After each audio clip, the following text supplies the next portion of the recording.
Lors de l'électrolyse du chlorure de cuivre, que vous pouvez revoir en cliquant sur le lien haut à droite sur la vidéo, on se souvient qu'il existait deux bornes comme sur tout générateur électrique, une borne positive et une négative.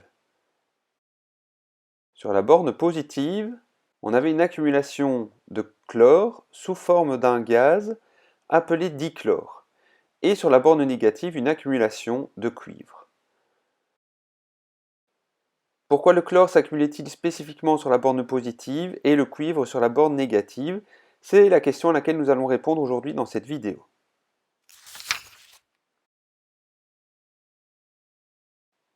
On entend souvent dire que les contraires s'attirent. Et, en chimie, ce proverbe se vérifie également. Ainsi, nous représentons ici la borne positive de notre cuve à électrolyse et la borne négative de cette même cuve. Le chlore est attiré par la borne positive car il va être négatif. Et le cuivre va être attiré par la borne négative parce que lui va être positif.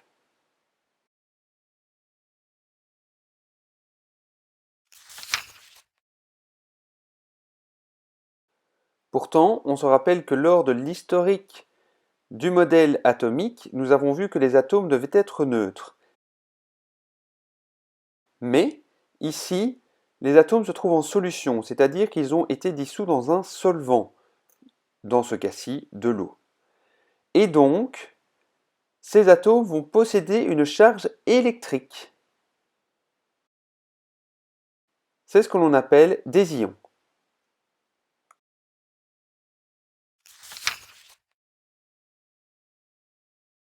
Il existe deux types d'ions. Concentrons-nous d'abord sur les ions monoatomiques. Les ions monoatomiques sont des atomes qui possèdent une charge électrique qui peut être soit positive, soit négative. Alors, pourquoi possède-t-il cette charge? Eh bien, car dans sa composition, le nombre de protons va différer du nombre d'électrons. Quelle est la particule dont le nombre a changé dans cet atome? Les protons font partie du noyau. Et dans ce noyau, ce sont des forces nucléaires très importantes qui maintiennent les nucléons en place. Ce ne sont donc pas les protons qui vont être modifiés, mais les électrons. Leur nombre va soit augmenter, soit diminuer. Mais comment cela se réalise-t-il exactement?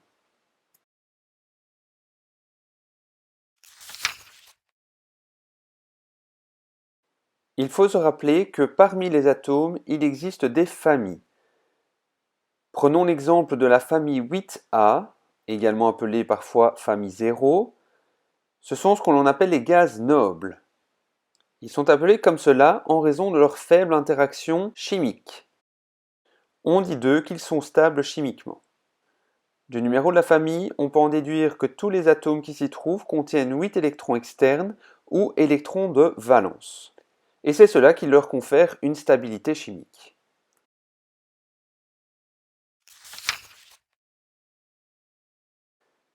Et donc, comment vont faire les atomes de la famille A pour devenir des ions, c'est-à-dire des atomes possédant des charges? Eh bien, ils vont perdre ou gagner des électrons. Dans quel but? Ils vont chercher à obtenir la configuration électronique du gaz noble le plus proche d'eux dans le tableau périodique. Et donc, par conséquent, à obtenir 8 électrons externes ou électrons de valence. Cela va leur conférer une certaine stabilité. On appelle cela la règle de l'octet, en raison du fait que octo en latin signifie 8. Petite exception, comme souvent en chimie, cette règle est d'application pour tous les gaz nobles, excepté pour l'hélium, qui possède 2 électrons externes.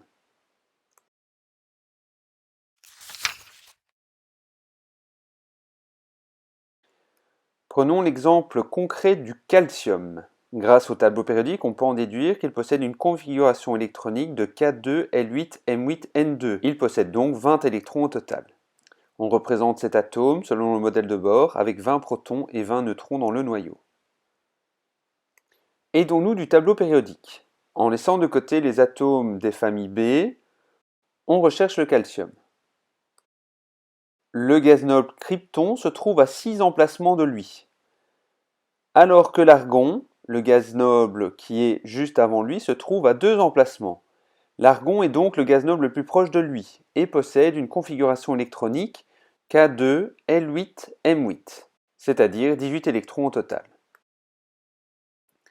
Le calcium va chercher à posséder cette configuration électronique stable et va devoir perdre 2 électrons.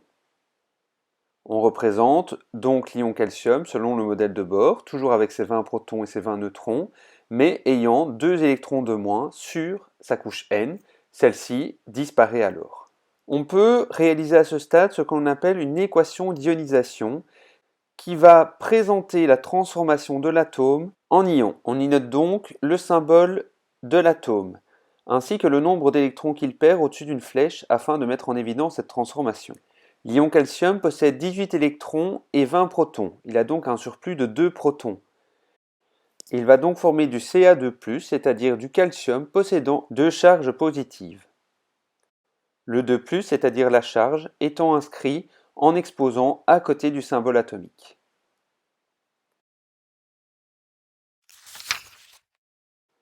Un atome qui, comme le calcium, possède une charge positive et donc ayant perdu un ou plusieurs électrons, est appelé un cation.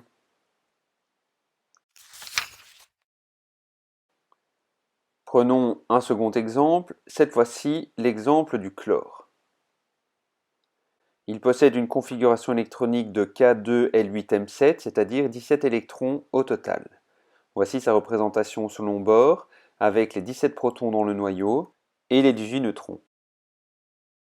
Dans le tableau périodique, en laissant de côté les familles B, on se rend compte que le chlore est plus proche de l'argon à un emplacement, alors que le néon se retrouve à 7 emplacements du chlore. Le chlore va donc chercher à obtenir la même configuration électronique que l'argon, c'est-à-dire K2L8M8, et donc 18 électrons au total. Pour ce faire, le chlore va devoir gagner un électron. Voici la représentation de Bohr de l'ion chlore avec l'électron supplémentaire sur la couche M.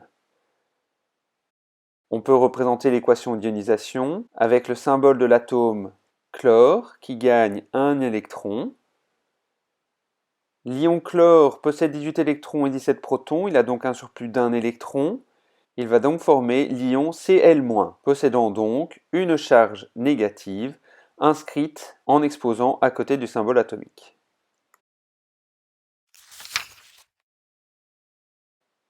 Un atome qui, comme le chlore, possède une charge négative et a donc gagné un ou plusieurs électrons, est appelé un anion.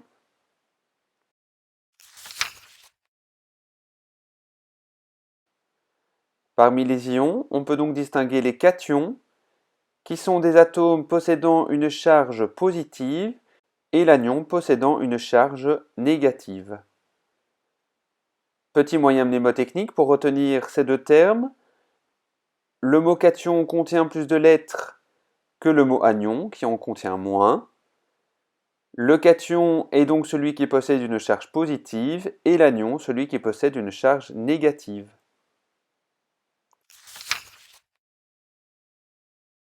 Au sein d'une même famille, tous les atomes, en devenant des ions, vont gagner ou perdre la même quantité d'électrons. Ils vont donc posséder une charge qui est similaire. Ainsi, les ions qui proviennent d'atomes provenant de la famille 1A posséderont une charge plus 1. Ceux de la famille 2A, une charge plus 2. Ceux de la famille 3A, une charge plus 3. Ceux de la famille 4A, une charge plus ou moins 4. Ceux de la famille 5A, une charge moins 3. Ceux de la famille 6A, une charge moins 2. Ceux de la famille 7A, une charge moins 1.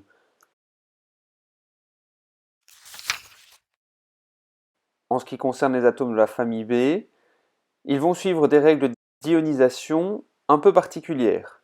Ainsi, certains vont posséder des charges différentes. Le cuivre, par exemple, peut devenir Cu+, ou Cu2+, le fer Fe2+, ou Fe3+, etc. Il existe une donnée du tableau périodique dont nous n'avons pas encore parlé pour l'instant et qui est utile pour la formation des ions. C'est ce qu'on appelle l'électronégativité. C'est un nombre décimal que l'on peut retrouver dans chaque case du tableau périodique. L'électronégativité est la tendance d'un atome à capter des électrons. Elle possède un symbole, la lettre grecque Chi.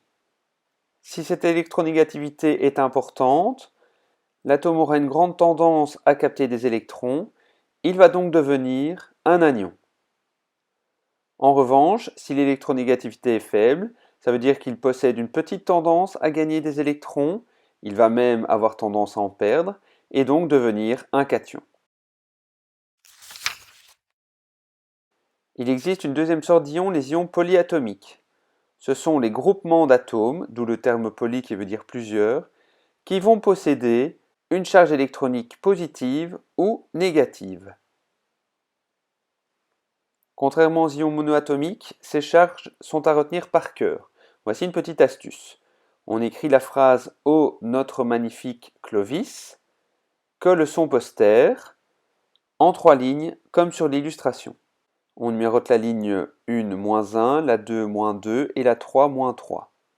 Les premières lettres de chaque mot vont nous donner des groupements connus qui posséderont la charge en fonction de la ligne dans laquelle ils se trouvent.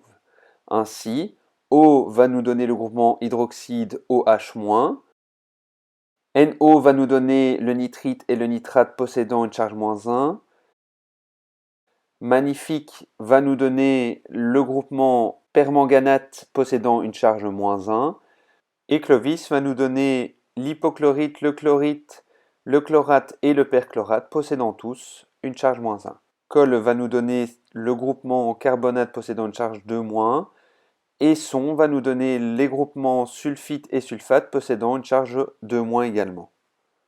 Enfin, poster va nous donner le groupement phosphate possédant une charge 3-.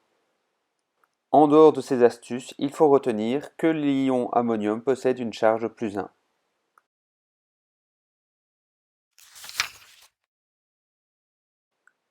Tu peux donc maintenant différencier un atome d'un ion, à toi de jouer avec le tableau périodique afin de construire les ions adéquats en fonction de l'atome donné. Bonne chance!